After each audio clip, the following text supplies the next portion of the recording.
Present by Magahi music recording studio गुरारो।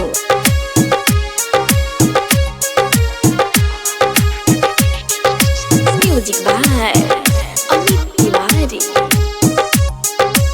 Mix by Ajit Yaduvanshi. सुन ल भैया ध्यान लगाए, कश्मीर में सब मारल जाए। धर्म पूछ के मारा है गोली, टूट गया रिश्ता का डोर। पति गए पत्नी के छोड़, रो रहा है माँ का आंगन, रो रही है कोई सुहागन। ले लिया है भाई का जान, हुआ भारत का अपमान। मीडिया टीवी छपा अखबार, हिल गया पूरा सरकार। खून के बदला चाहिए खून, सब में है अब यही जुनून। सुनो पहलगाम कहानी, जाग जाओ मेरे हिंदुस्तानी।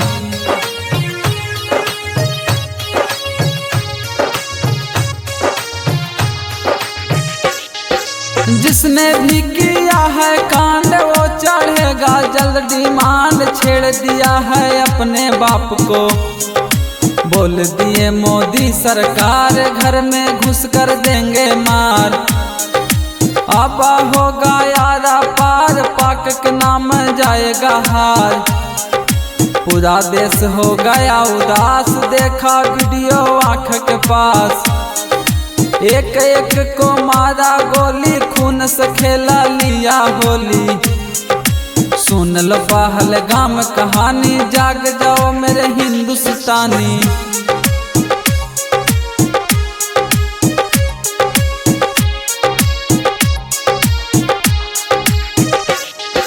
गुस्सा में पूरा कश्मीर, गुस्सा में है पूरा देश। सब में है अब एक ही आग, जैसे तुमने मारा है वैसे हम भी मारेंगे।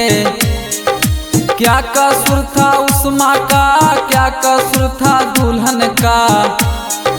मीडिया टीवी छपा अखबार, हिल गया पूरा सरकार। खून के बदला चाहिए खून, सब में है अब यही जुनून। सुन लो पहलगाम कहानी, जाग जाओ मेरे हिंदुस्तानी।